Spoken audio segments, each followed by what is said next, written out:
Hello everyone, this is Miss Lindsay. Today we're going to talk about section 1.1, Intro to Geometry. Go ahead and get out your worksheet, What Am I? And let's check the answers for that. Please realize that you can pause and rewind if you ever need be, if you need to go back and double check something. Let's take a look, a little bit more in-depth look at 3 and 4. Please notice the notation here. With 3, obviously we have a line above that. The notation is extremely important. You cannot just write CD. Array has to deal with an endpoint. So our endpoint in our case here is F.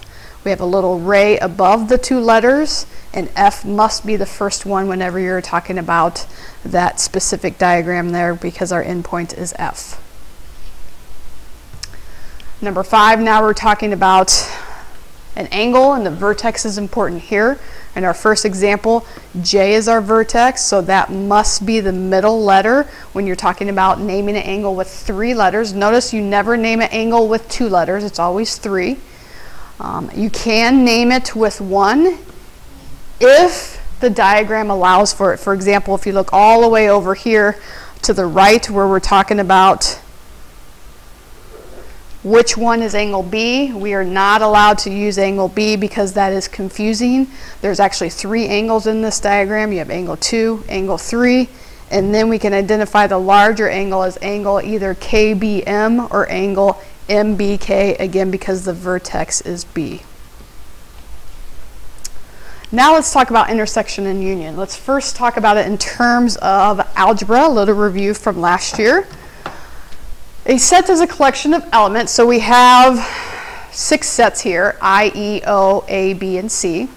Okay, brackets indicate that you have elements that are listed in the set. Okay, typically we use that more in algebra than we would in geometry.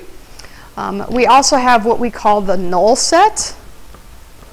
The null set can be represented either with just brackets, or it can also be represented with the circle with the line through it. A lot of people think that means no solution. It actually means null set, however, and that means there is nothing contained within the set. The union of 2 sets, which is written as set 1 U, which in other words union, set 2, is the set of all elements that are in either set 1 or set 2. For example, if we look at B union C, so we're looking at B union C here. What is in either of those sets? Well, it's actually everything. So it would be everything in B, which is 2, 5, 7, and 8. Then it's also everything in C, which is sun, moon, and stars.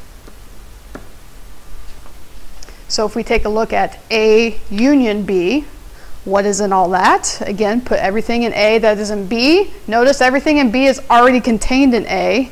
So it'd simply be set A again, and we can use our little dots to say, oops, that should be a bracket, now the parenthesis. So it'd be 1, 2, 3, all the way up through 8.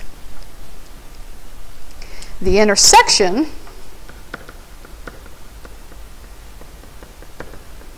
of 2 sets, again this is written as set 1, now it's an upside down U, which means intersection set 2, is a set of all elements that are in both sets at the same time. So our example here, now we're going to do B intersect C. So again, we're referring to B and C. What is in common between those? What is in both of those? Well, in our case, nothing. So that would be the null set. If we look at A intersect B, again, what is in common between these 2 sets? So now we're looking in between A and B. So what's in common is 2. And then we'd also have 5, 7, and 8.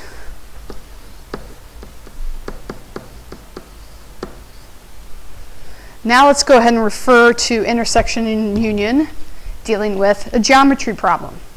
Starting out with these problems, you'll notice that I have these diagrams written down several different times. I highly recommend doing that, and I highly recommend using either 2 different colors. You could either use a colored pencil and a pen, or you could use highlighters, and highlighting the different either segments, rays, etc. that you might be using with these problems.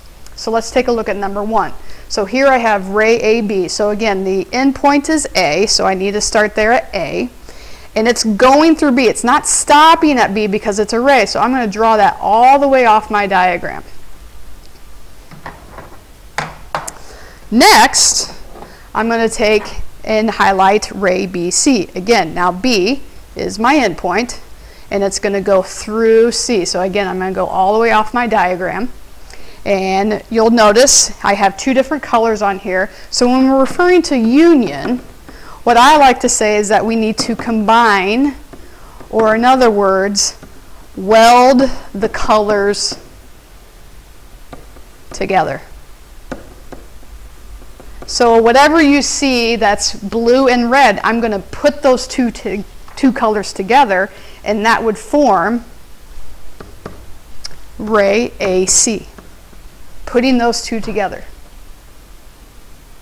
Now problem number 2 is the exact same thing. I'm doing ray AB, however we've now changed it to an intersection with ray BC. So when we're talking about an intersection problem, this is where the colors overlap. So I'm not, again, combining the red and the blue. I'm only pointing out where do they only overlap. Well, that is at B all the way through C. So we're referring to ray BC.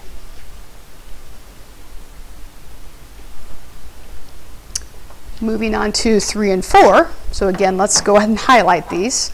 So in our first case here, we have segment AB. So again, I'm only going to go from A to B. Highlight A to B. Now I'm going to do union with segment B to C. So since we're referring to a union, again, we got to combine both the green and the blue. So this would go from A to C. And that would be a segment. It doesn't continue going through either point. It goes from endpoint A to endpoint C. 4 is the exact same problem. However, it's now an intersection. So we were looking for where do the colors overlap, and that is simply at point B.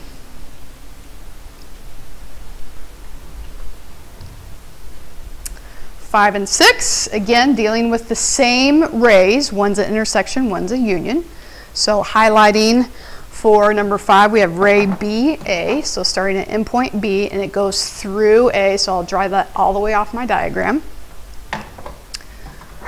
Intersect ray BC. So starting at B, going all the way through C. And again, that's the intersection. So where do the colors overlap? And they overlap at point B. 6, same problem. Now we switch it to a union. So weld together, combine those two colors together, the green and the red, and that would form AC. However, it is now going off the diagram in both directions, so that would be line AC. Please realize that you could also have an answer of AB, line AB, or you could even have line BC. As long as you have those as lines, that's the exact same thing as line AC. Number 7, again, let's go ahead and highlight these. So we have ray BE starting at endpoint B going through point E. Ray BC starting at endpoint B going through C. We're doing the union of those. That forms, again, putting those two colors together, that would form angle EBC. Go ahead and pause and do the next 2 problems on your own, and then we'll check those answers. So pause right now and do those next 2 problems, 8 and 9, on your own. Okay, and the answer to number 8 is angle DBE. Again, this is a union. Union of 2 rays here forms that angle, angle DBE. And number 9, so here we have 2 angles. Now please recall that angles are formed with rays. So when I highlighted angle ABE, I used rays on both of those, and the intersection of those is point B. And this concludes the notes for section 1-1.